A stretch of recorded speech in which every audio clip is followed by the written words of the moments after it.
Hello and welcome to the Indie Incursions podcast. My name is Von Hyde. I'm one of your few hosts. Today we actually have an additional host, which is pretty cool. I am joined by Josh, Alex, and for the first time ever, Errol. And I'm fairly certain I said his name correctly. It's been kind of a thing of debate at Parallax Media. Is that how you say your name, Errol? You got it. First try. Yes, I got it. Honestly, for the longest time, the founder of Parallax Media, his name is John, and he called you E-Roll for the longest time. And I swear, I told him like 4 times that your name was Errol. Yeah. It kind of blew my mind. I just kept forgetting to. I was like, I should probably tell him to. But it was funny. I mean, it gets even worse. You should have waited for like 3 years and then been like, yeah, dude, my name is Errol, by the way, not E-Roll, just so he felt like excessively uncomfortable. Oh, it's been. I've gotten worse. Yeah, just like Aaron. And you're like, what? No, I got Earl. Earl. From like older people, and then like one of my former bosses couldn't even pronounce my name, so he would call me Earl because that was the only thing he could call me. That doesn't make any sense. How can you not pronounce Errol? You're just like, it's like error, but Errol. I say it's like Meryl, but without the M. Yeah, it just makes Monster so much Tamer. sense. Yeah. Oh yeah, if you guys have not been following what we do over at Parallax, Errol is kind of our resident monster tamer and JRPG guy. It's kind of an obsession, it seems. Mostly monster tamer. I'd say Jason has a lot more JRPG knowledge than I do. That's true. I don't know. You're like the only one who's ever written about Yu-Gi-Oh, so kind of on your side of that, in that great debate. So what has everybody been playing for the past week? Anything interesting? I was going to try to do the pizza mech that we talked about on last week's podcast, but guess what? Didn't happen. So what has everyone else been playing? Why don't we start with our guest, Errol? What you been working on? Oh, okay. So I've actually been playing this game that just came out on PlayStation 4 and I think also Vita, believe it or not, called Halloween Forever. It's like a Halloween-themed retro platformer, 8-bit, like an old Nintendo game. You play as a pumpkin man who shoots candy corn out of his mouth. And, it's a basic platformer. You just jump around, beat bosses. And since it's an old-style thing, it's kind of annoying because there's no, like, save point. If you lose all your lives, you have to start from the beginning. But it's not, like, super difficult. So I've been playing that a little bit. That's pretty sweet. It looks really fun. I checked it out a few times because it released both it was on the PlayStation blog, The Drop. We talked about it like literally for 2 seconds last week because it came out last week. I would like to get your guys' opinion on something before we go on with the what we're playing. Candy corn, shit. It's a shit kind of candy, isn't it? You guys like candy corn, or is it just terrible? So, I actually like candy corn. Ah, gross. Boo. Boo. I'm not going to go out of my way to eat it, but I'm like, and it's definitely not my favorite, but I don't hate it like so many other people do. It's so bad. You're so wrong, but it's okay. Alex, what are your thoughts on candy corn? Is it a thumbs up, thumbs down? We still love you, Errol, but it is bottom tier candy. That is like, you might as well give me licorice. Just a strand of loose licorice and no wrapper, because I would take that over candy corn. It's bad. Did Alex just admit that he hates licorice on a podcast? Is it humanly possible to hate licorice? Well, black licorice. Nah, Black that's licorice Jaeger. eats shit, just like candy corn, but just normal licorice. I don't understand. If I'm taking candy from strangers, loose licorice is at the second to bottom of my list. If it's like, if they give me a packaged licorice, that's different. I'll save them up. I'll go see a movie, on the cheap. But, How often no. Are you getting candy from strangers? Often enough that he knows to choose the licorice over the How candy are you gonna corn. be so choosy? Well, in my line of work, it happens a lot. You'd be surprised, working, cutting boards all day at a pallet company, tons of strangers just walking in with candy. Just my cute little faces just draws them in, Do they also drive around in windowless vans? Yeah, mostly windowless vans. There was one dude in a limousine. I didn't know if he rented it or what, but yeah, Wow. lots of candy. He's an elegant guy. That's pretty sweet. He just like opened the door and a bunch of like loose candy just slid out. Loose candy like and some nails. sort of step. But as Nails long as as it's well. not candy corn, right? Exactly. I'll take Yeah. the nails. If somebody Same. walks up to you and is like, "Hey, do you want this like fully enclosed bag of candy corn, or do you want me to stab you with a nail?" Stab me every time. I mean, I don't know. One time when I went trick or treating, I got a pomegranate. So I would take a That was- pomegranate over fucking candy corn. At least those are good. At least it's edible. Candy corn are just like, they're modeled after like dog teeth. They're just disgusting. Oh, man. So Alex, what have you been playing this week now that we know you hate licorice? What a segue. Oh, man. I've been I'm a playing professional. super inefficient golf on the Switch, which is just a strange game, but pretty fun. I mean, it's mini golf, but instead of using, a club, you use tiny landmines, and you just blast the ball around the course. So it's entertaining. That sounds it was awesome. It's a good time. I think there's only 18 holes though, which is a little disappointing.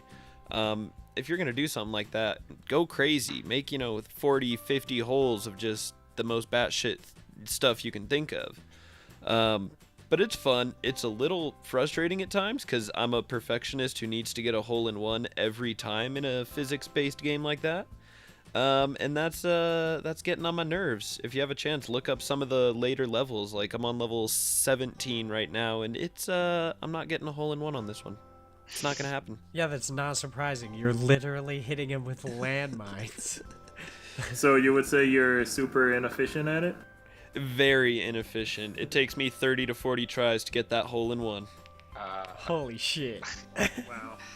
That's some dedication, though.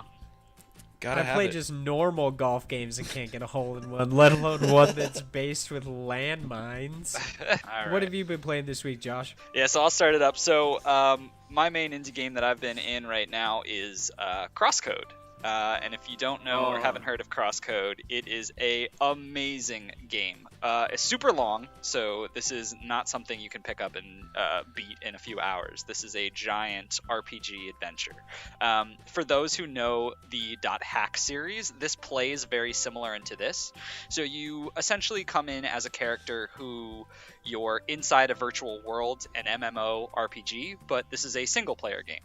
So you're playing as a character inside an MMO, and the main background is that you as a person, apparently, you're in a coma. And there is someone who is controlling you, who is trying to find out a way to basically save you in the real world while having you as a character beat this game.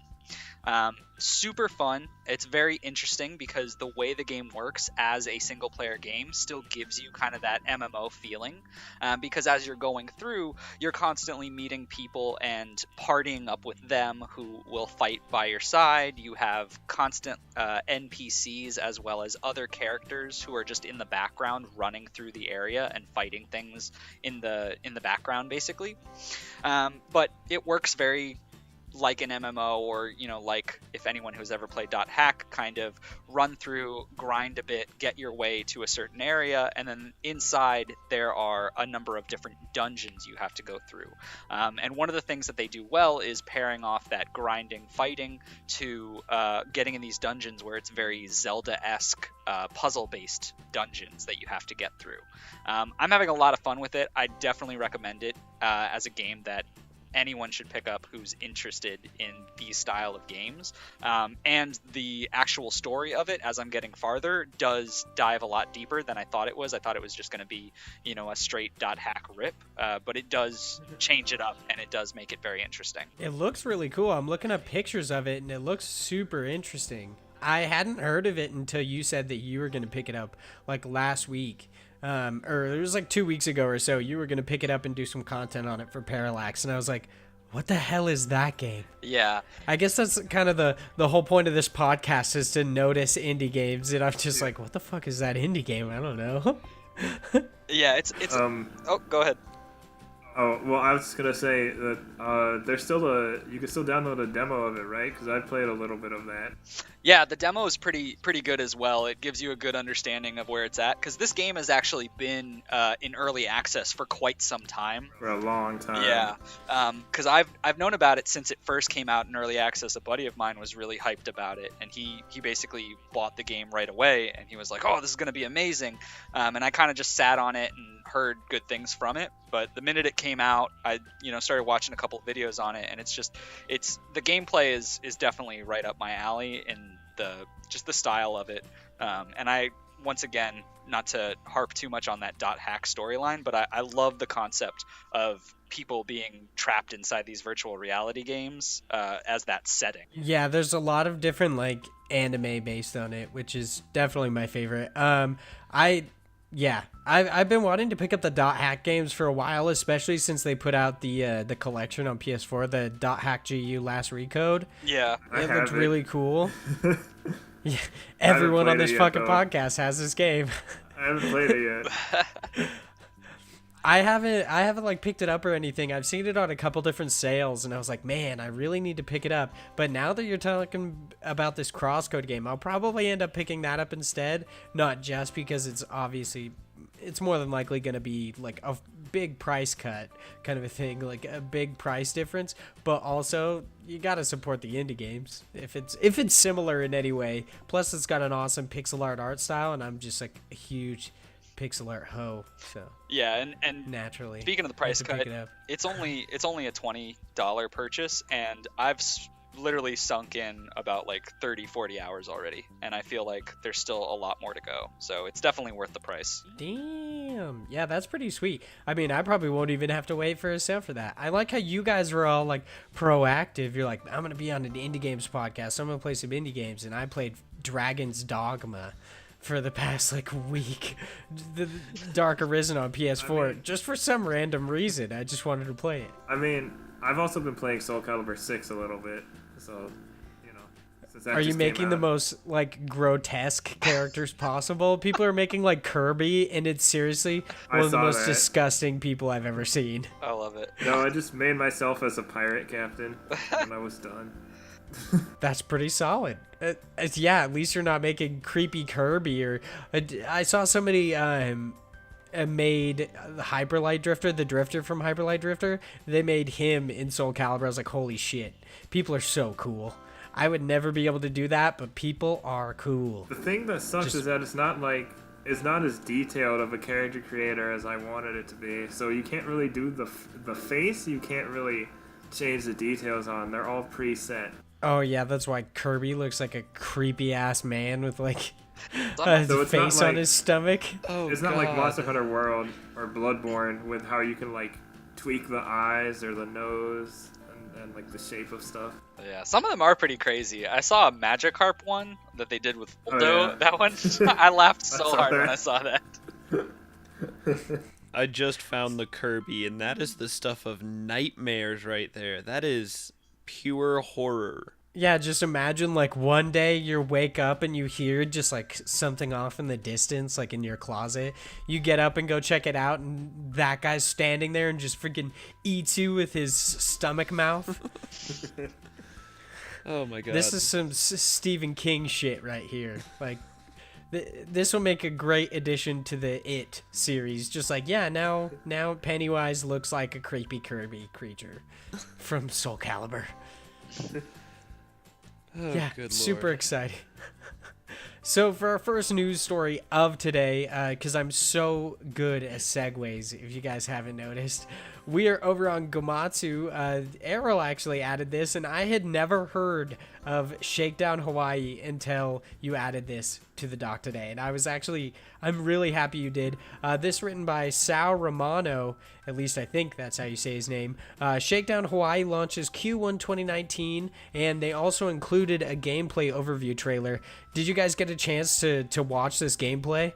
Oh yeah, looks fantastic. It looks like almost like old school GTA in a couple of aspects, but just the whole parody of modern gaming. I'm always a fan of that, and it looks like they do a really good job of it. It reminds me a lot of Devolver Digital's work with like Hotline Miami. Yeah, at least in art style. It had a mix for me. Like you can obviously tell they took inspiration from GTA, but for some reason the art and like animation to it also reminds me a little bit of Metal Slug, which I loved. Like it has a very fluid movement in a lot of the characters.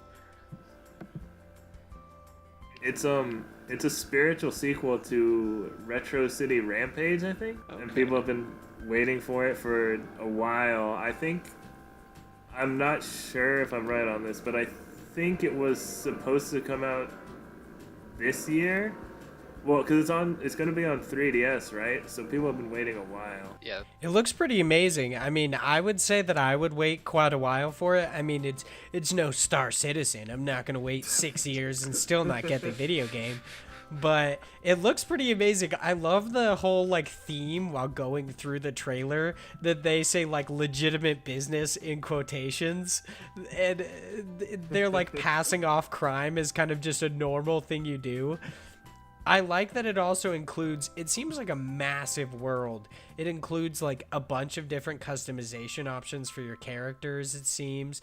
You play as the 3 separate characters, each one being like kind of also a weird parody of just like stereotypes nowadays. So they have like the teenager who wants to become a DJ, or the young son who wants to become a DJ, the like creepy hitman guy, and then there's the CEO of the company that just doesn't know how to use technology, which is hilarious. So it's just like he's learning how to run a business in modern day. I'm like, this is a really interesting parody on just today kind of a thing. I think it looks really amazing. Like I said at the top of the show, I'm a huge pixel art whore, so you make anything in pixel art, you could like poo in pixel art, and I'd be like, man, that's some sweet poo right there. I'm so glad that you created that. I just need more pixel art in my life. So what about pixel art candy corn? I would kill myself. That's the worst thing that anybody has ever made. Don't play Halloween Forever. Yeah, Oh, exactly. Shit. I was thinking about picking up Halloween Forever, but they just ruined it with their candy corn. If he shot gumballs, I would be chill. Gumballs aren't a Halloween candy. But candy corn is? Candy corn is just shit candy. If somebody gives you candy corn, they need to be You say thank you. That's what you do. That's like, so I would rather get a toothbrush. Like the random people who give you toothbrushes on Halloween, just give me a damn toothbrush. A box of raisins. Give me yeah, exactly, a box of raisins. At least it's not pretending to be something. It's a freaking raisin. It's not pretending to be candy and or corn. Stupid. I would take a literal bag of corn over candy corn any day. So, does that mean you also don't like the candy pumpkins? No, it's just like wax. What? They're the same How? exact thing. They're the same thing.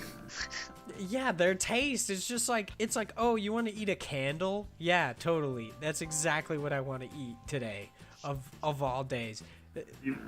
You've never walked into like a candle store and wanted to eat a nice scented candle? Hey, some of those smell real good. Yeah. Yeah, this goes back to those, like, all those jokes that are, I think is a John Oliver joke. He was talking about if you could have, like, one wish, and he was talking about how, if you could have one wish, you'd make soap taste as good as it smells. Yeah, definitely candles. Candles, I would eat the shit out of some candles if they tasted as good as they smelled. My girlfriend has a candle that smells exactly like Fruit Loops. Throws me off every day. I don't understand it. I'm just like, do you eat some Fruit Loops? And she's on a diet. And I just basically like accuse her of breaking her diet. And she's like, no, it's a freaking candle, you a-hole. Anyway, It's exciting. but back it's to a the fun game. life I live. The game definitely looks really good. Yeah, the game looks amazing. It doesn't have any pixel art candy corn, so I'm really glad. Yeah, that was the one thing they took out. I would laugh if somewhere in this game there's a vending machine with candy corn. I hope. You're just like, this is shit. I hate it. Yeah, I love the top down, like the isometric view. I think that looks really cool. And yeah, it does definitely like. Not only is it a play on the, you said it was a spiritual successor to the Retro City Rampage, I think is what you said. Yeah. Or is Yeah, it it also- I don't know if it's a spiritual or like direct. I know it's it's related to it. It has something to do with it. Yeah. It's like second and third cousins. Are they really your family? Nobody knows. They're just people you see all the time. They're basically acquaintances. I love the top-down view and the fact that it looks like the original like GTA games. I think that looks really awesome. It's like retro within retro. It's got the pixel art graphics and it's like a retro version of today's games. It's definitely weird. It's like meta. That's the word. I had to think about it for a second. It's like meta. I will say, if they don't include an extended segment of the CEO destroying a company that exclusively makes loot boxes, I'm demanding my money back. Like, there has to be something like that. Like, It's just in gaming nowadays, if you're making a management sim, you have to have something like destroying companies that do loot boxes. Okay, so they Like- are the same developer. Oh, there you go. It's definitely possible that it is a sequel. Or at least I'm glad we did all our research before we started this podcast. Errol is now the resident fact checker. He's gonna make sure everything we say is factual.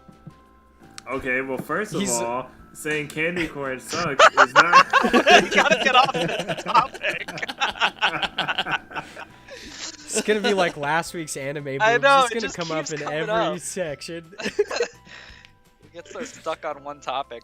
I wonder how much of this game though is going to play into that city building aspect, because I definitely think yeah. that's really cool. Of the like, you get to build out your own city. I wonder how much they'll really work with that, or if it's going to be more of just like, here's the GTA part of it. Here's the going through the city, killing people. Like, how much of it is really that aspect of building your own zone of that town. Yeah, because not only does it seem to be this like sweet pixel RPG, it's also a management sim, which is really cool. Even though I've never been a massive fan of management sims, the fact that it's just kind of like added to a game definitely makes me want to play this game a little bit more, because it's like, if I don't want to do that, I don't have to. But it's a really cool addition. Yeah, I'm glad they did it. It interests me, but at the same time doesn't, because a lot of times when games do this and they add like all these different features, I worry about it in the fact that if you have too many hands in the same pot, you're gonna end up screwing yourself over. If you don't put in enough work in one, it just means it's taking away from another area. I mean, it's the same concept that I was bickering about last week about Super Mario Party, where you create all these different modes, which is great, but if you're just focusing on the one main aspect of the game, it probably would have just been a better game in the long term. That being said, I still think it looks cool, and I don't think that based on the video that we saw. I'm just saying it happens a lot in games. I will That's very say, kind of to the side of that, I appreciate that they're putting in a free play mode or a free roam mode, because that just means you can just pick it up and play for 5-10 minutes if you have the time. A lot of these missions, I imagine, are going to take a little longer. They have the arcade challenges, which are cool, but sometimes you just want to go blow shit up. And to have that free roam mode is really, really nice to see, because a lot of games aren't doing that anymore. So for our next news story, we are over on IGN. Is Rocket League's cross-platform party system delayed to 2019? Have you guys heard anything about this? A lot of people seem to have been making fun of Psyonix because of an earlier tweet, kind of a jab at Sony for saying that it's just as easy as flipping a switch to do cross-platform play. But this seems to be entirely different. It's not talking about cross-platform play per se, like playing with people across platforms like they're doing at the beta with Fortnite right now. It's a cross-platform party system. So not only is it just playing with people on other platforms, it's also like partying up with them, I'm assuming. I imagine. How do you guys feel about that? Sorry, I imagine that would be kind of harder to do, probably. Yeah, I definitely understand why they would have delayed it to 2019, because it seems like something you have to do correctly. And also, as far as I know, at the moment, PlayStation, like Sony's only doing the beta with Fortnite at the moment.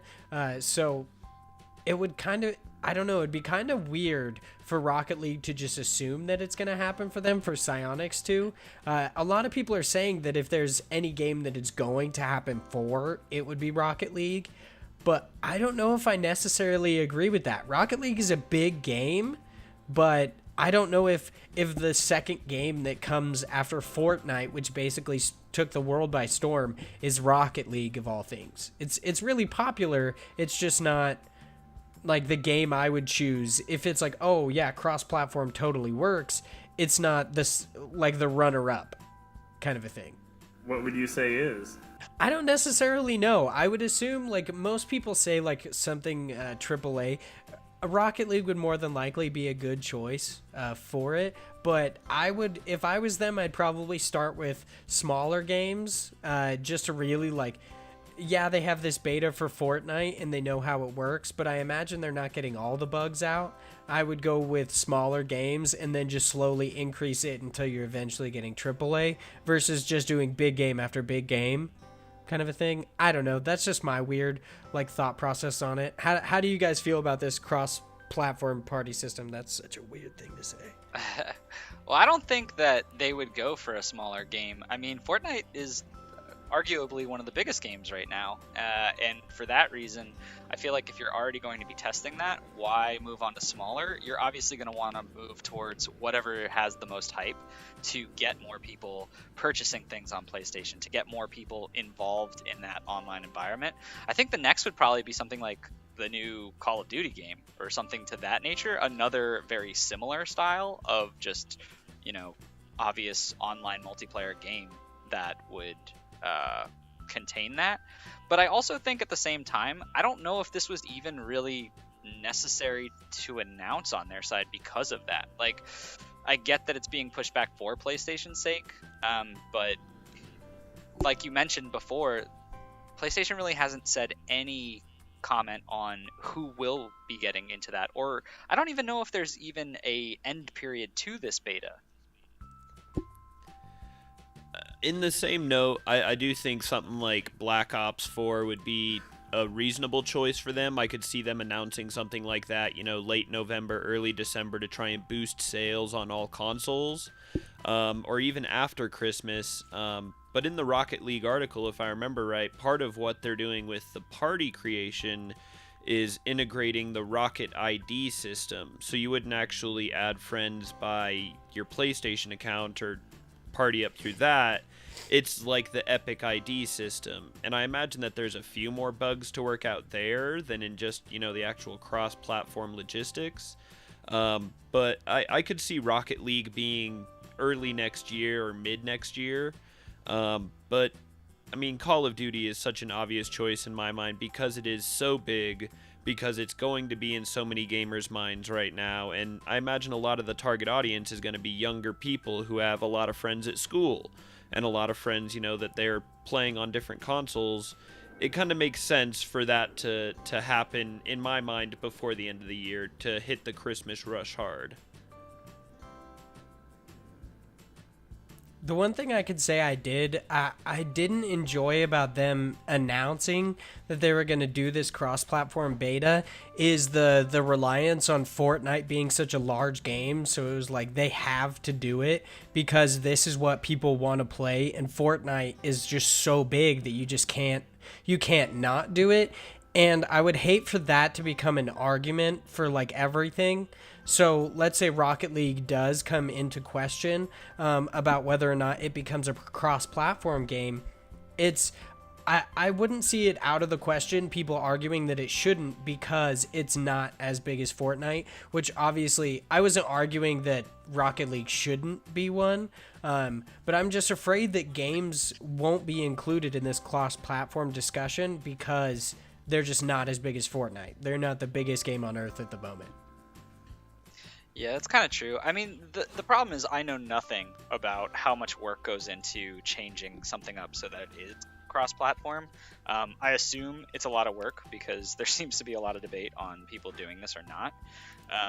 But it really depends. I mean, it's up to, honestly, the bigger agenda of, PlayStation being more accepting to this cross-platform idea, which, at least for one thing, Fortnite has kind of broken them to say, okay, well, at least this one gets it. So it's more of opening the door for the floodgates for other developers to say, hey, we already have this, just flip the switch for whatever it is that they need to do to actually get that working.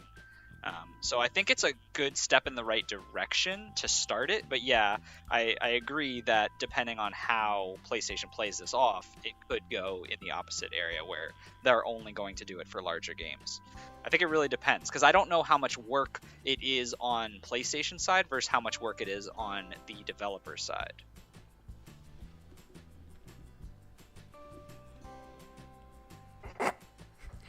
Yeah, that's very true. I've heard that I would assume it takes a lot of work to actually get it up and running and do everything that they need to get cross-platform to work. A lot of people have said it's just like flipping a switch. But I would assume it takes a little bit more work than that. I don't know why. Like I've done a small amount of coding, but it seems like they were. If it is just so easy to like just flip a switch, it's kind of odd that they created that in the first place, kind of a thing.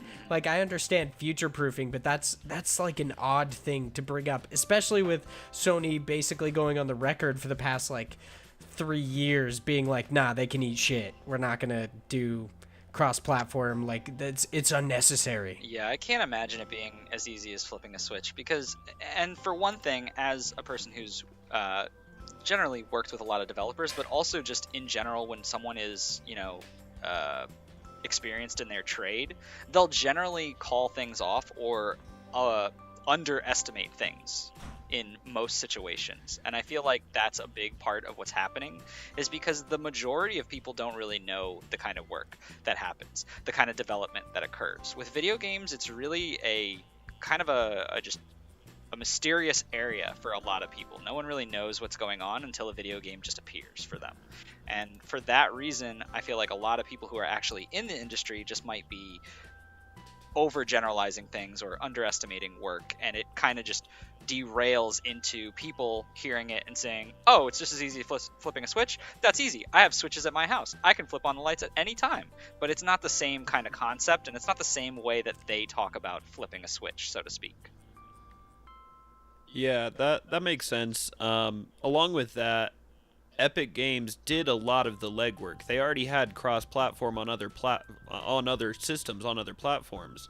So it's not like they just started up the game and it had cross-platform. It was a long time coming, yeah, but there was already a lot of work done by them, and then it was on Sony to go that extra mile to enable it for them, because you could play on Xbox with PC, with Android, with iPhone.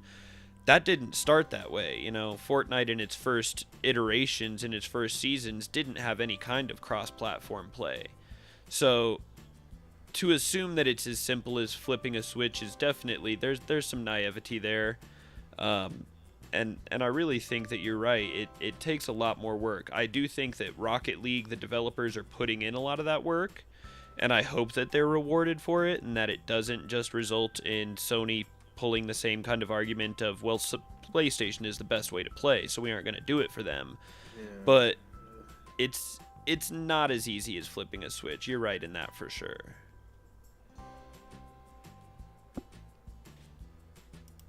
So for our next story, we are actually staying on IGN. We've got Tin Hearts gets an announcement trailer. Tin Hearts is being made by EX-FABLE devs, which I'm a huge fan of Fable, so immediately I clicked on this. It's being developed and published by Rogue Sun. The description doesn't necessarily seem to on Steam doesn't necessarily seem to match the trailer that it gives, and it's got this really cheesy ending that I hate. I'll just read it to you, guys. guys, it says guide squads of 10 soldiers to safety through this magical toy-filled world. A beautiful VR puzzle game with a heartfelt story. Are you guiding the soldiers or are they guiding you? I hate that so much. They that make it last sound, line. They make it sound like Lemmings. You know that old game? Oh, it definitely is Lemmings. This is basically I- VR Lemmings. I feel like it's more akin to that Mario versus Donkey Kong, Mario to the Minis. Which is just another version of Lemmings. It's all the same concept. It's your soldiers are gonna walk one way and they might fall off, and you got to stop them from falling off and getting to point Z. It looks kind of cute with the little toy soldiers, but honestly, I can't see myself picking anything up like this. The VR, in general, I'm never like a big fan of VR as of what it is right now, but this game just feels like another Lemmings game. I mean, it might be cool. It might be. I wasn't impressed. So this one, I'm on. Oh, go ahead. Oh, so this is. I just wanted to clarify something. So this is VR only. Yeah, it seems like it's coming to Steam for Oculus Rift, but it and I'm assuming eventually it will come to PSVR and other platforms as well. But yeah, it seems to be VR only. All right. Yeah. What I was gonna say, I agree with Josh. I wasn't terribly impressed. It looks like a fun VR experiment type of thing, and we're gonna see a lot of these as VR becomes more popular. But it's not something that I'll be picking up anytime soon, given that I don't have an Oculus first and foremost. But it looks interesting. I'll watch the gameplay, but that's about it for me. You're telling me you're not gonna go drop like $1,000 to play with some toy soldiers? No, I got bills. That's crazy. I can't believe you do that. What are you gonna spend that $1,000 on? You gonna buy candy corn? That's what No. you're gonna do, isn't it, Alex? You're gonna buy loose licorice? I'm gonna buy candy corn just to burn it. He doesn't, You savage. doesn't need to buy candy. Strangers give it to him. That's so true. I'll take Why up would the you guy ever in the buy candy limo. again? Oh my god. I hate that this is a thing, even though I'm the one who keeps it going. Well, Yeah, speaking I'm of just candy no- corn, Oh my god, don't. I definitely was just not impressed by the visuals at all. I was brought in by the whole EX-FABLE devs thing, but I really wasn't impressed with the visuals at all. And I feel like it's kind of important to have at least decent visuals in a game that seems to be like An immersive experience. I would like to say emotionally driven, because if you watch the trailer, it seems to like they want you to feel a little bit more emotional about this like toy maker and his family, and I'm like, dude, these guys look like Play-Doh. I don't know how like. They just look so weird. I just can't really get attached to them. But I mean, I guess the same thing can be said about any like pixel art game. It's like, yeah, it looks pretty, but I'm not thinking they're people. So yeah, Tin Hearts probably not going to be something I'm picking up, and I doubt you guys will either, because nobody wants to go spend $1,000. We just save that for some candy corn. So for our next story, we are staying on IGN. This written by Nick Santangelo. What? I hate it so much. I hate reading their names. Santacello? I don't know. It's like, I'm pretty sure it's Santangelo, but Santangelo just sounds so good. Stanley Parable's Don't Play for 5 Years achievement can finally be unlocked today. This coming from the Twitter account of Davey Rudent. I need to stop reading names altogether. I just tell you guys a guess, like Alex with his Twitter account. Yes. He basically just tweeted out and said, "I have news. You've all been waiting for it. Today is the first day that it's possible to legitimately get the Go Outside achievement in Stanley Parable." So it seems like you basically had to have this game, like, I'm assuming at least start it up and then just ditch it for 5 years. That's an amazing investment of time. Or maybe you just forgot about it, but it seems like later on in the article, it seems that other like game devs have like joked about it and been like, dude, why are you incentivizing people to not play your game for 5 years? But that's a baller move. He's like, people are going to play it. I don't care. Like, you go ahead, don't play for 5 years. I'll still be making money. Yeah, I double checked. I think I picked this game up during a sale in December, so I still have to wait. You can't get the achievement yet? I can't get oh it my yet. God. I was bummed, but I looked at the percentage of people who have gotten it, and it's like up to like 76% now, which it definitely was a lot lower just a few weeks back. What the hell? 76% of players that have this game are just logging on to get this freaking I achievement? guess so. That's amazing. Keep in mind, Well, I guess you... there's also, and I'm sure from this article, one of the things it says is you technically could just change your time clock, and they could have. Oh, don't be a bitch about it. Just wait 5 years. I guess. I really want to pick it up like in the next couple weeks and just have that clock going in the back of my mind, like 5 years from now I have to come back. 5 years from now, will there be a 10-year achievement? Like if you played it 10 years after, can they add that? Because I would love that. Add some DLC. Just that achievement. I have like a picture in my head of you going out, you just waking up one day, going to like Walmart or someplace to buy a digital stopwatch. And then right as you click purchase, like on Steam, you click that stopwatch and you just like nail it to your wall. And you're like, and now we wait. And you just sit there for 5 years waiting to get this achievement in Stanley Parable. I like how he bought a physical object to track a digital game. Hey, dude. Yes. You don't know some Y2K shit's gonna go on. I guess in this scenario, I don't know how you're gonna log on to the Stanley Parable, but There's so many flaws. The apocalypse has happened and I'm just sitting there cranking an electric motor, just like, we're almost there. 40 more hours. 40 more hours. you're like Wade Watts in Ready Player One. You're just like riding a bike, like for 5 years, trying to power your video game. You're like, I got it. You'd be jacked if you rode a bike for 5 years. Oh, You'd be a force to be reckoned with.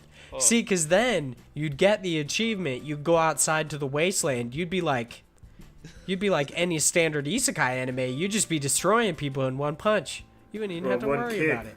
It would be a bike because Just- of bike. Yeah, right? Just You'd shoot skip style. like arm shoot day style. for 5 years. I love My Hero Academia. This is going to turn into a My Hero Academia podcast. I'm telling you that right now. I'm You just okay had to with bring this. up shoot style. Of course I did, man. If I'm gonna be jacked from the waist down, I gotta bring up shoot style. Heyo, that's what she said. Anyway, sorry. I hate this podcast. Ooh. I hope there's somebody somewhere who just like laughed hysterically. I do that at work all the time. I'll be listening to a podcast and somebody's looking at me and then I'm just like just start bursting out laughing. They're like, what's wrong with you? And I'm like, he made a penis joke. It was good. That's also what she said. Anyway, let's move on. So for our next story, we are over on Game Informer. This written by Suriel Vasquez. It's listing for Dead Cells for Android. It pops up on Google Play Store and it gets taken down. It seems like their source is Android Police, which can't exactly say I know what that is, but apparently a listing for Dead Cells on Android went up and you could click on the link for it, but it took you to seemingly like a browser that asked you to pre-register for the game. So it seems like a lot of people are assuming this is going to happen. This isn't just a rumor. Dead Cells is coming to Android. I mean, since we're talking about Dead Cells, we might as well just bring up Chasm, dude. Chasm's so good. It's so much better than Dead Cells. Buy Chasm. Don't buy Dead Cells. Refer to episode 1. Yeah, right? We're just creating long-lasting jokes that nobody's going to think are funny. That sounds I'm great. excited about it. I'm excited for this to come to Android. The more like pixel platformers, Metroidvanias, and roguelikes, even though I get my ass handed to me in every roguelike, the more that come out on various consoles, the bigger it is a possibility of getting like a sequel to Dead Cells. So I'm really excited about this. I'm super excited because I definitely support the creators of Dead Cells. It is an amazing game. I've loved it since they were in early access back on the Steam days. My one concern with that, I feel like I would not be able to play this on a phone. You have to be too responsive and too quick with your actions that I feel like I would just drop my phone so many times trying to like mangle it. I don't know. I mean, granted, it's great because there's a lot of people who don't have access to the ability to play this game, but I feel like it might hurt it more than it helps it just because of how strange the controls would be. I feel like it comes up the same argument between playing Dead Cells is the same as like playing Fortnite on your phone. It's like, dude, the control scheme and everything is just so weird. Why would you get it on your phone of all things? But yeah, you bring up a good point. It makes it far more accessible for everybody, even though it's basically on every platform. I actually think it is. I'm fairly certain it's on PC, PS4, Nintendo Switch, or maybe it's not on the Switch. Maybe that's what's missing. It is on the Switch. Son of a bitch. This game is everywhere. Freaking Motion Twin. It's not on the Ouya. It's also not out on the Commodore 64, so we won't have to worry about it. How do you feel about this, Alex? You've been suspiciously quiet. I'm starting to think he like pieced out to go make food. Not yet, no. I just don't see it playing well on the phone. That's my whole reason for this, but I know in my heart of hearts that if someone made it in Minecraft, I would play it there. So I can't really say that I wouldn't play it on my phone. I think it's going to come down to price mostly. Since it is already on the Switch, it can be played on the go, so that's not a huge selling point for me. And I am concerned that it wasn't listed by Motion Twin, but it seems like the devs, PlayDigis, that did list it, have released genuine, legitimate ports in the past and not just knockoffs. I don't have strong feelings one way or the other on this one. I think that it's good that it's coming to more platforms, but I'll just get it on the Switch if I want to play it on the go, to be honest. I like having an actual controller for a game like that. Yeah, I do. Oh, no, go ahead.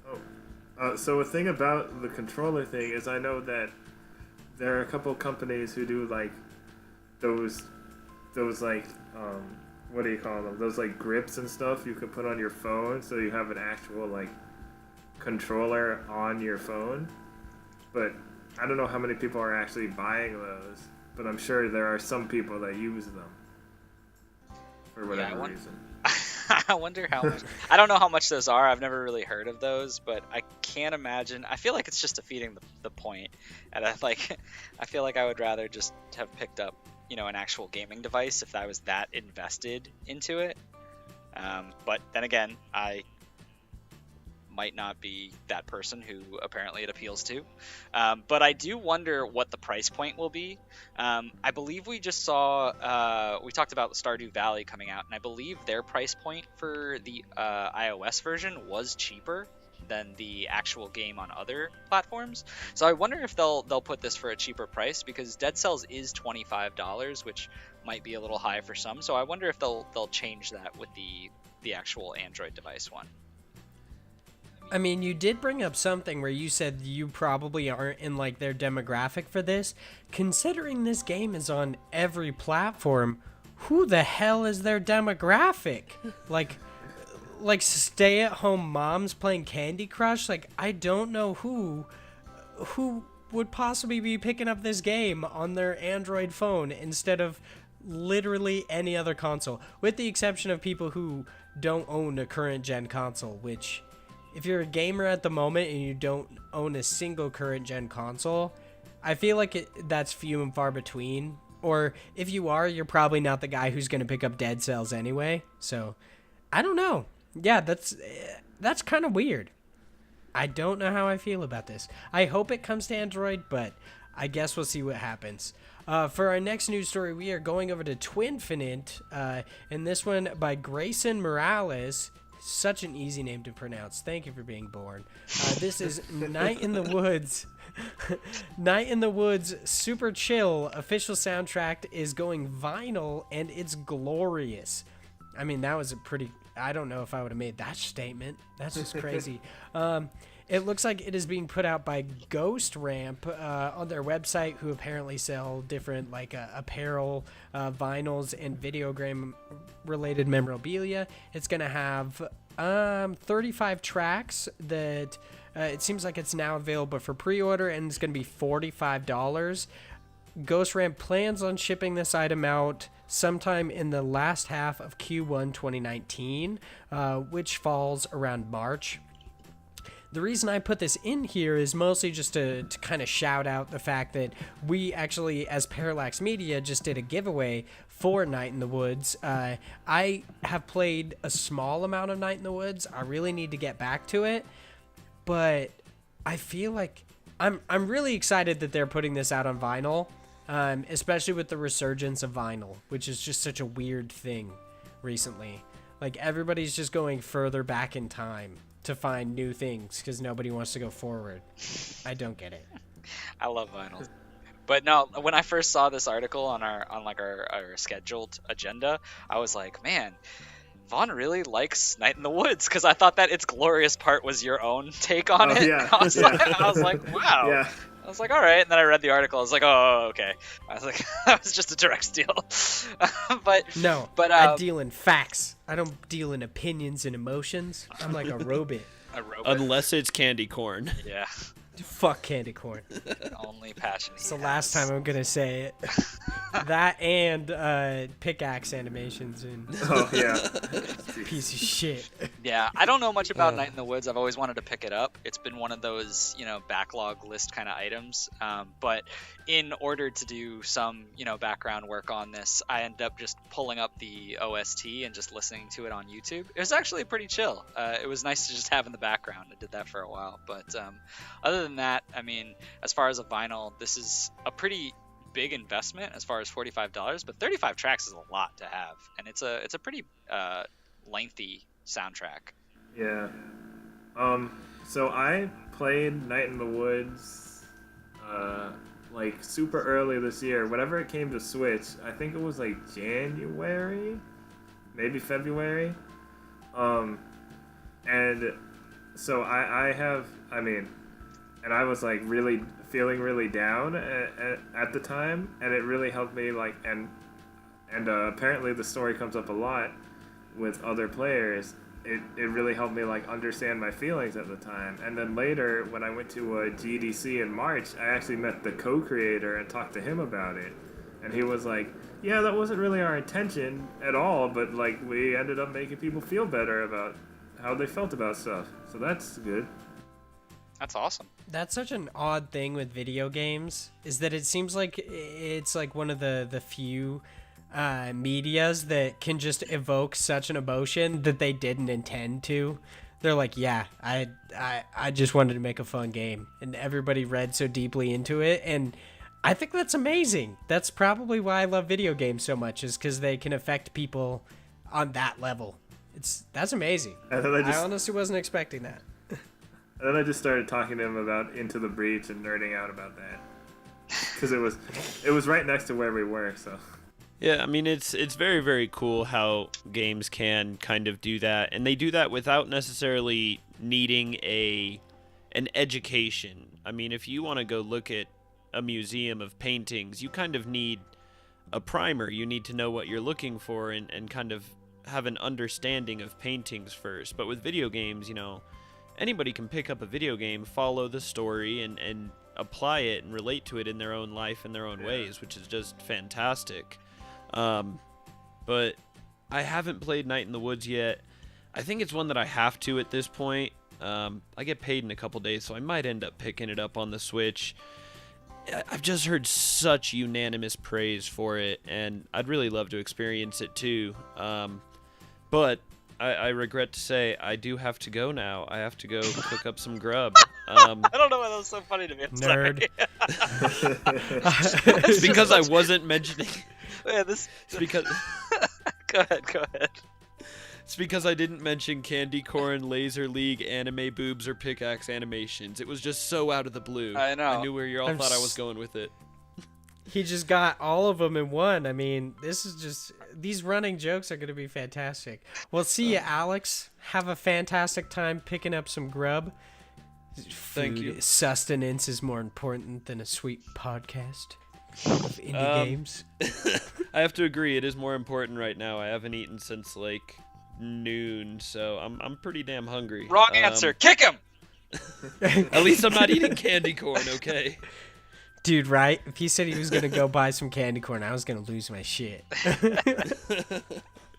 All right. So for our next story, we are staying on Twinfinite. This written by Danny Reba. I'm just going to say that's her name because that's kind of how it reads. It's Rogue Legacy comes to Switch next month. It seemed to have been, it was a European eShop release date of November 6th for like $10.99. It was kind of weird the way this whole thing came about. And then after that whole thing was leaked, it seems that Cellar Door Games just came out and said, they were like, I guess we gotta fucking say this now. And they announced that Rogue Legacy and Full Metal Furies are coming to the Nintendo Switch on November 6th, 2018. And Full Metal Furies is actually going to get like a 25% discount, which is really cool.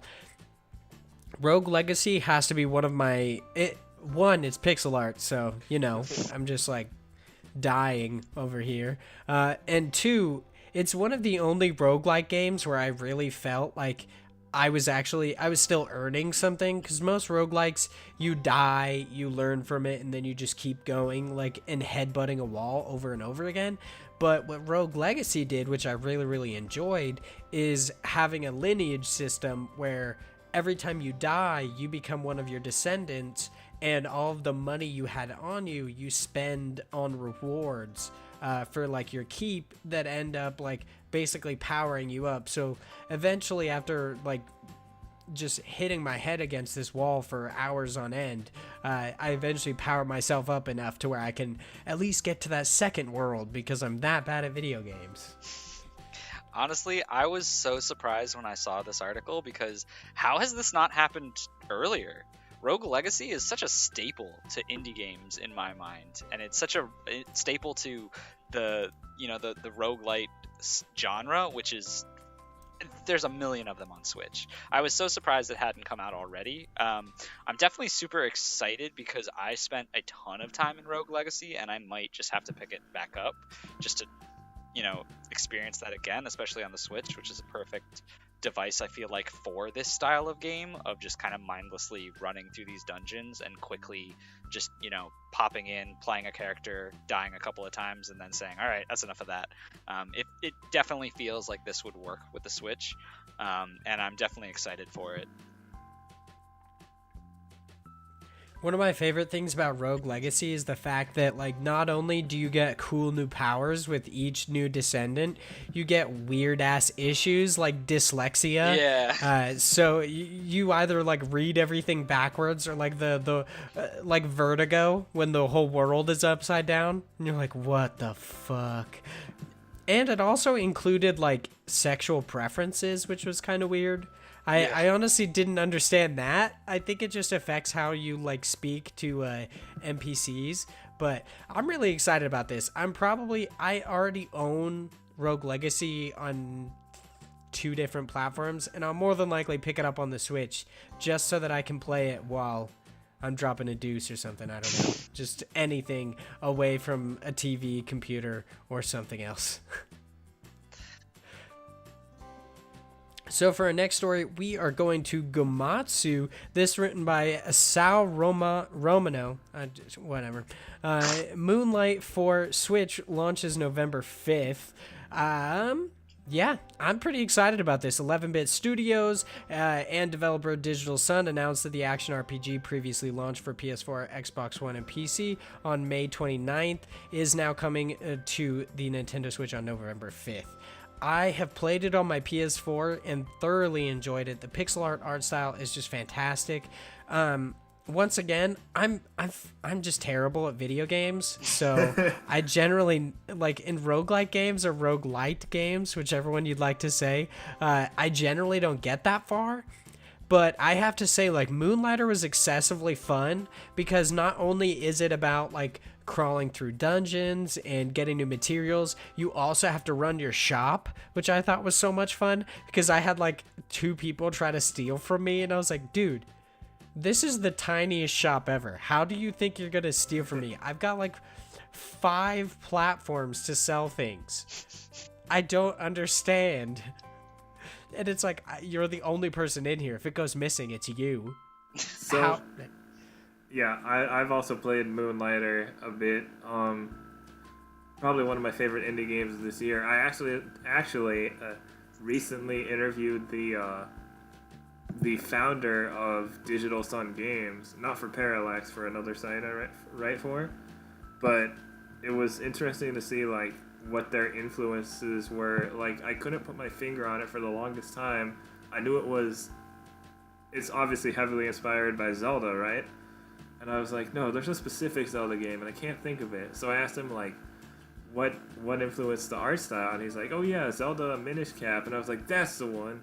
That's kind of interesting. He pinpointed an exact game. He wasn't like, oh yeah, no, nothing influenced it. I made it on my own. He's like, the Minish Cap. And he also said Golden Sun, which I did not expect to hear that at all. The Golden Sun games are awesome. I really like the art style of the Golden Sun games. A lot of people shit on Golden Sun Dark Dawn on the Nintendo DS, but I actually thought it was pretty dope. I picked it up when I was a kid, and I was like, this game is legit. And then tried to buy it when I worked at GameStop, and people hated it. Yeah, he said it was the influence was for the animation and art style, as well as the spirit of the setting. Huh. I've never played Golden Sun. That is an interesting tidbit. You know, it's always nice having an actual game journalist on the podcast so he could tell us about the professional work he does. I'm very glad. I'm just a freelancer too. Other than us, like, goobers talking about indie games for 10 minutes. I'm so excited for Moonlighter to get a little bit more praise. But for right now, I need to praise some other games. This segment is called God Bless This Kickstarter. For this week, we actually have 2 different Kickstarters that we want to talk about. We have Hazelnut Bastille, a 16-bit adventure, indie adventure, and we have Monster Sanctuary, a monster taming Metroidvania. Out of the 3 of us, it's fairly obvious that Errol picked out the Monster Sanctuary, but Hazelnut Bastille, yeah, I don't like monster tamers. That's definitely not a thing. That being it's like said, this long-running joke that being said, every like thing you say is about a monster tamer. Yeah. That being said, out of the 2 games, the Monster Tamer one is the one that I did back. So it looks so cool. I hate that it looks so cool, which is just such an odd thing to say. I love that it mixes both the 2D platforming and like a standard turn-based JRPG and just Metroidvania elements. I think that's so cool. If you guys look down the different perks that you get for the Kickstarter backers, I can say that it's a little... The only thing I don't like about the Kickstarters is that it seems to be like kind of lacking in physical goods. On Hazelnut Bastille, I think if you give $100, you can get a physical copy of the game. And for Monster Sanctuary, you can get a physical, I think it's like the Monster Handbook. But other than that, there's no like real physical rewards. Whereas I've seen Kickstarters in the past that give really cool things like... Flynn, Son of Crimson, you could get like a t-shirt or a poster or stuff like that. But honestly, these games look amazing. I will more than likely back them on Kickstarter. Same as our last week's one, Omno. It's just too many games. There's too many. Kickstarter has I'm gonna pay for so them much of before my money. actually paying for them. I know, right? So Monster Sanctuary actually has a demo you can get on Steam right now. It's the second demo because which has more content than the demo that used to be up there. I think it has like a couple more monsters and they said 2 hours worth of more content. So that's a pretty That's a pretty meaty demo, a pretty good chunk. Yeah, one of the cool things about it too is one of the frequently asked questions on the Kickstarter for Monster Sanctuary is, will I be able to continue the save game from the demo? And the developer did say yes. So I think that's a pretty cool start to it as well. It's nice to know that if you do start in there, you'll be able to continue your progress. As of right now, That is some. as of right now, Go ahead. it got it got successfully funded in 12 hours or under 12 hours. Yeah. And as of right now, it has 50,000 pledged, over $50,000 pledged of the Which 22,941 goal. Yeah, which is pretty. Yeah, that's just crazy. It happened like within hours. I was so surprised of that when Josh brought it up. I was like, God. Yeah, Here's it's pretty the thing. impressive. Oh, go ahead. Sorry. No, I was gonna say it's pretty impressive because it's only been 2 days so far, and they're already at more than double their goal, which is definitely shows a lot of backing in this idea. I'm really interested to see them go to, I believe it's the 4th tier in their backing, which is it allows the Nintendo Switch release of this. My only concern with that was, and I did reach out to the developer directly. They say in the text that it's after PC release. I just don't know how long that after means. So is that like, Okay, weeks? so the thing about that is, well, so what I've heard from I'm in a couple of monster taming community discords for some of these indie games, so a game called Serialum 3 came out, and I think it wasn't approved for Nintendo Switch for whatever reason. Or, so he's the developer for that is now trying to find a different publisher so he can get it on Switch. So it's just it can be kind of a toss-up whether Nintendo lets them be on Switch or not. It can depend on the publisher, and I'm sure a variety of other things. Gotcha. Well, that comment alone makes me kind of nervous because one of the things was I would want to pick, the Nintendo Switch version, but I don't know how long of it coming out I would have to wait versus now, is it even, going to be a Nintendo Switch thing if something like that falls through? So, I don't know if you guys have seen me talk about a different upcoming indie monster tamer, Monster Crown, but that's supposed to be coming to PC, Switch, Android, and Vita all at the same time, with next February. That's pretty crazy. I feel bad for like Kickstarter developers who promised, like how you guys were talking about the issues with the Nintendo Switch. I feel bad for them because I feel like they would get, as long as they're transparent, I don't think it would ever happen, but I feel like they might get a lot of backlash on them for not like delivering this Switch port or this Switch version of the game, and it's not their fault at all. Basically, it's like, Nintendo basically rejected it, and now we have to like to really, really strive and try harder and harder to get this on their console.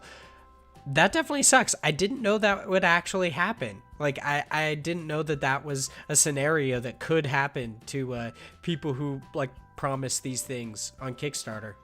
I mean, there might be a lot more to it that we don't know about, but that's just from what I've heard about that specific situation. And then all these monster taming games, most of them are trying to be on Switch, and it's kind of weird because like, for the Nintendo DS, so Nintendo, obviously has Pokemon, but they let all these other games that are similar, Digimon, Fossil Fighters, Dragon Quest Monsters, there are plenty of others, and then on Switch it seems like they're kind of being iffy about it. Yeah, I mean, it might just be more of, them trying to focus on their specific Pokemon Let's Go and then the 2019 version, and them trying to make more of a preface, just because with Nintendo, I guess it was always easier to say that was their lower platform, but now if they're more focused on one specific unit, maybe they just want less of a market on their one device. See, and then the other thing I was gonna say this earlier. Sorry, this is kind of like a switch, but like when you said when you said like it was impressive, like that Monster Sanctuary got funded so fast. Monster Crowd got funded in under 28 hours, and people are kind of, they're kind of thirsty for those indie monster taming games that aren't Pokemon but are close enough and have some sort of extra challenge that makes them stand out or like feature, like how Monster Sanctuary is a Metroidvania. Right. I mean, well, that's what really got me hooked is for Monster Tamer games, I'm very much a casual player in it. I backed, this isn't the first Monster Tamer I backed. I also backed Temtem, which is one that's coming out as well. Yeah. But for the most part with, when I think of, Pokemon is my main Monster Tamer that I've played, and that I'm very casual. I was a red and blue, time player, and then for the other ones I kind of fell off. I played gold and silver, but then any of the newer ones I've never really stuck with it. I've never really been into the Monster Tamer world or been involved with the community. So for me, I thought it was impressive just because I haven't seen a lot of games kick off that way. But maybe this is more of the Monster Tamer community just doesn't have enough, and I think that makes sense because I feel like, at least from the States specifically, I feel like we don't have as much as maybe they do in, overseas. Yeah. But then again, Kickstarter is worldwide, so I really don't know what that, comparison or that ratio is for people who are backing this. Do you wonder if there's anybody anywhere on Earth that their only experience with the Monster Tamer is not Pokemon, but it's the monster taming aspect of World of Warcraft? I feel like there's somebody somewhere who's like, yeah, dude, I've got a spider that's level 100 on World of Warcraft. I thought it was interesting that they introduced that. But I think it's amazing. Yeah, like you said, there's definitely seems to be a hunger for these kind of different monster tamers. I mean, monster tamers in general seem to be super popular. I specifically really enjoy the Digimon games just because I'm a Digimon fan first and foremost. Yeah, Cyber Sleuth is pretty amazing. I really enjoy Cyber Sleuth. But I'm excited to see what happens with these Kickstarters. I really hope everything goes well and we get Switch ports of both Hazelnut Bastille and Monster Sanctuary. I realized this whole time we pretty much talked about Monster Sanctuary. Hazelnut Bastille is basically like Legend of Zelda, but an indie version that looks fantastic. So there's a little bit something for that. I hope both of these Kickstarters do really well. I love how this is God bless this Kickstarter, but I haven't checked on Hazelnut Bastille, but Monster Sanctuary, it's yeah, God already blessed that. It's done. Hazelnut is about it's about halfway there. So they're at 30,000, and their pledge goal is 65,000, but they still have 35 days to go, so they should have enough time to make it. Yeah, it's crazy how fast these games are getting funded. It just blows my mind. I feel bad for when a Kickstarter doesn't get funded, but seeing these games get funded almost within a day or two of their initial release on Kickstarter, it really warms my heart to see that people are willing to pay for these indie developers to pursue their dreams. That's really cool. Do you guys remember Project Rap Rabbit? What the failed fuck Kickstarter is that? by the Parappa Devs? Or by Really? Yeah, or something similar to that. I did not hear about that. Did it? I assume it didn't get back. Did it? It failed because the initial goal was way too high, and then the footage they used wasn't great. I mean, of course, it's a Kickstarter, so they didn't have that much made yet. Right. But it's a whole thing. I recommend you looking up because it's really interesting to see how that Kickstarter failed. Huh. I mean, bringing up the amount that they asked for it kind of blew my mind that the Monster Sanctuary, they were only asking for 20K. Or I guess it was in euros, but still, they weren't asking for that much. That just kind of, or I guess pounds. I don't really know. The currency signs are weird. But they really weren't asking for that much. That kind of blows my mind. It's not that surprising that it got funded so quickly because it's it's not like they were asking for $100,000. It's not like they ran a Kickstarter that made almost $200 million or something like that. That just blows my mind. I can't believe that they're going to be able to make this game on less than like $30,000. Well, I guess now Well, they don't even have to worry about it because yeah. they've got a shitload of money. Well, let's take a step back though, because this game, I believe, inside the actual Kickstarter information, I'm trying to scroll through really quickly. This has been in development for quite some time, if I'm not mistaken.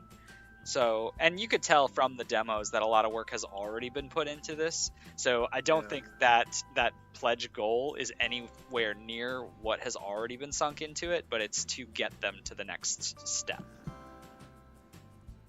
That definitely makes sense. Yeah. Well, it's time to move on to our next segment, because however much I love talking about Kickstarters, we got to let you listeners or watchers, I guess. We don't really have a way to watch this at the moment. So listeners, we've got to tell you what indie games are coming out this week on all sorts of different consoles. And I'm going to ask you guys, because I forgot to ask you last week, Josh, I'm going to ask you guys to buckle up real quick, because there is a shitload of freaking indie games coming, and I'm excited about it. Click, click. So I'm seriously going to eventually buy, I'm going to buy a seatbelt. I just have to now. This is so good. So I once again separate into different consoles. So be sure to listen for your console, or you could just check out the timestamps on this video on YouTube. You should be able to just hop to your console's release. For multiple, we actually only have one, and these are the indie games coming out between October 21st and the 27th. So for multiple, coming to PS4, Xbox One on Wednesday, October 24th, we have Sky Hill. On PlayStation 4 and Vita, we have Halloween Forever coming on Monday, October 22nd. Grid Retro Enhanced, they put it together so weird, is coming to PlayStation 4 Tuesday, October 23rd. Mind Labyrinth VR Dreams is coming to PlayStation 4 Tuesday, October 23rd. Not that dream. No, yeah. Mind Labyrinth VR Dreams, just to really throw you off. Never Out is coming to PSVR, PlayStation 4, in quotations, on Tuesday, October 23rd. Perils of Baking Refrosted is coming to the Vita, Tuesday, October 23rd. Word Sudoku by Pogi is coming to PlayStation 4 and Vita on Tuesday, October 23rd. Now for the Xbox releases, we have Midnight Deluxe coming to Xbox One, Tuesday, October 23rd. War Thunder coming to Xbox One, Tuesday, October 23rd. And Project High Rise Architects Edition coming to Xbox One, Tuesday, October 23rd. And time for a buttload of Nintendo Switch releases. We've got Windjammers for the Nintendo Switch, Tuesday the 23rd. 1001 Ultimate Mahjong 2 coming to the Nintendo Switch October 25th. Oh, wow. That's Thursday. Yeah, that's a massive name. 7 Billion Humans coming on Thursday, October 25th. Black and White Bushido coming on Thursday, October 25th. Car Quest coming on Thursday, October 25th. Dracula's Legacy coming Thursday, October 25th. Eternum X? I was going to say Electrum for some reason. Eternum X coming on Thursday, October 25th. Friday the 13th Killer Puzzle coming on Thursday, October 25th. Pinstripe coming Thursday, October 25th. Oh my god, these are all coming out on the same day. This is just ridiculous. Storm in a Teacup coming out Thursday, October 25th. Suicide Guy Sleeping Deeply coming Thursday, October 25th. Super Hyperactive Ninja coming Thursday, October 25th. Word Puzzles by Pogi coming Thursday, October 25th. And Heavy Burger, not a cheeseburger, just a burger in general, coming Thursday, October 25th. And there's still 2 more categories to go because there's just not enough indie games coming out. So this is for Windows PC. We've got King of the World coming Monday, October 22nd. Contract. You basically got...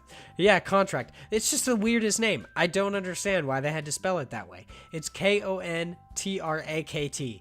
That's just annoying. Just spell it like a normal person. I hate it. It's coming Monday, October 22nd. Skeletal Dance Party coming on Monday, October 22nd. Headliner Nova News, which we actually talked about in the first episode, coming Tuesday, October 23rd. Light Bearers coming Tuesday, October 23rd. The Greater Good coming Tuesday, October 23rd. Broken Metal coming Wednesday, October 24th. Citadel, The Ancestral Strain coming Wednesday, October 24th. And our last title is for mobile. It is Stardew Valley coming to iOS on Wednesday, October 24th.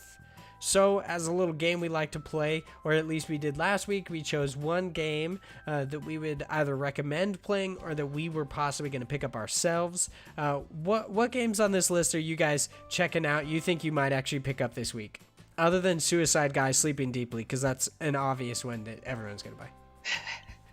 I'll go first. So I'm hard between two different games. I'm stuck. I can't really decide. Skeletal Dance Party, just because it looks so bonkers. It's very strange. It's like this Lego World fox girl who just basically has a giant party with all these skeletons, and she's running through a dungeon. Just looking at it, it doesn't make too much sense, but it looks like a very interesting game that I would be willing to play. But then there's also Heavy Burger, which is my more serious one of something that I'd probably pick up. This looks pretty darn cool. It's basically a kind of like a party game of you and 4 characters, and it's sort of like a 80s style arcade game of basically attacking each other and being the last man standing, and it's you shooting little what looks like burgers, I might be wrong, but out at the different players that you're playing with, and each one of them is a different environment where you're on a pool table, and you basically have to avoid and dodge all the items. One looks like another field area, but it definitely looks like it could get very hectic and be a good party game to pick up. What about you, Errol? Did you pick one that you think just looks amazing? Well, I already have Halloween Forever.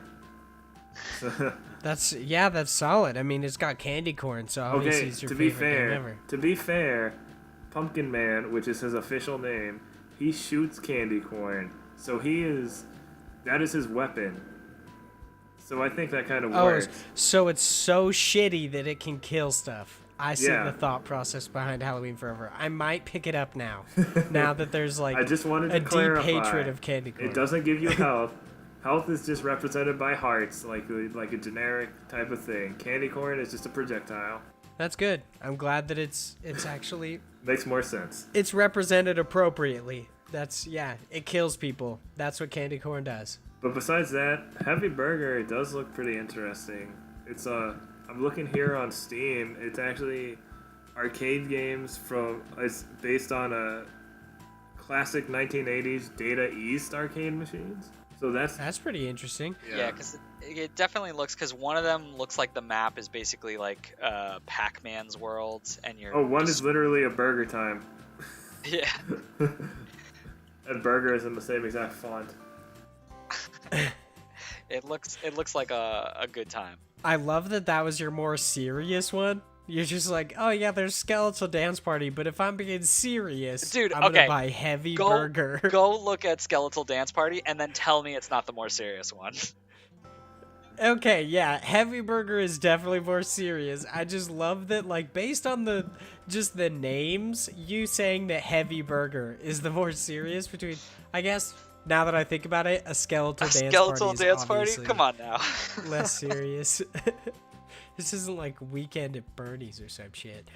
So for me, I'm more than likely going to pick up Friday the 13th Killer Puzzle on the Nintendo Switch. I had checked it out when it was on iOS and Android, I think, several months ago. It's kind of weird. It's basically just like the standard puzzle game, but you move Jason around different tiles to kill people, and you just try to, it's like the most efficient way to, murder everybody. It's really weird. That's a Greg Miller I think it game. looks amazing. Yeah, it's so odd. Yeah, Greg Miller's just, freaking out somewhere because of his obsession with Friday the 13th. Which is, I feel like there was a recent like just burst of people playing Friday the 13th because it was a free PSN game, which obviously just makes sense. But yeah, like I talked about the first episode, my friends have been bothering me to play Friday the 13th with them, and I'm like, nah, dude, I'm not gonna play it. But I'll play Friday the 13th Killer Puzzle. Hell yeah. Close enough. Yeah, who doesn't want to? I'll just be like, yeah, I'll play Friday the 13th, and then I'll be like, Killer Puzzle, underneath my breath, just to really piss them off. That's it for this podcast today. How did you guys think it went? Did you enjoy talking to each other? Did you get to know Errol in some deep and intimate ways, maybe some weird ways? I don't know about weird, but I mean, He likes fucking candy corn, Josh. That's was- weird. whoa, did that happen? Man, where was Hey. I? You know, if somebody made like a Halloween themed monster tamer, I'd be all over that. Ooh, But what if all the monsters were candy corn? I bet you love it. No, only one monster can be candy corn.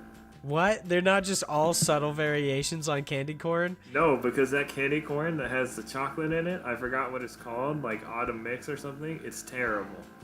It's the worst. That's terrible. Even That's where among you That draw is the the line. worst. even among candy corn, it's like the worst of the worst. Yeah, that's like hard. It's hard to go so much below bedrock when you hit rock bottom. you You'd be just add surprised. chocolate to an already shitty candy. Like, you know that there's an argument to be made that chocolate can make everything better, but this just proves that candy corn eats shit because not even chocolate can make it better. I could put chocolate on chicken. I'm pretty sure that exists, and it would. Okay, that'd be disgusting. Oh, I would God, hate no. that so much. let's not. It depends. Oh, man. Well, thank you guys so much for listening to this. If you are listening to this, that's amazing. If you guys want to be featured on the podcast in the God Bless This Kickstarter or anything like that, make sure to hit me up on Twitter. You can follow me at Hyde Legion. Where can we follow you guys on Twitter? So mine is gonna Or be Facebook, Instagram, whatever you want. yeah. I'll just do my Twitter. Mine's gonna be _Jorsh. That's R inside of Josh, basically. Jorsh 90. Mine is just at Errol M on Twitter. Pretty easy. Yeah, that's excessively easy. You made it really easy. I'm so glad that Alex isn't here so he can't avoid the question again. He is. He was- I told you. Oh my god, He's still- he didn't even get food. I He just know. left. He's still working Son on of a that bitch. puzzle for us. He's just waiting. Like, he's secretly just trying to avoid giving out his Twitter handle, even though it's like easily accessible in several different places. Well, thank you guys so much for listening to this episode of the Indie Incursions podcast. Remember, this posts each and every Friday. At least, hopefully, it has the past 3 Fridays, so that's good for us. Thank you guys so much for listening, and I hope you guys have a great day. Candy corn sucks. So glad we're going to end on a positive note. How dare you?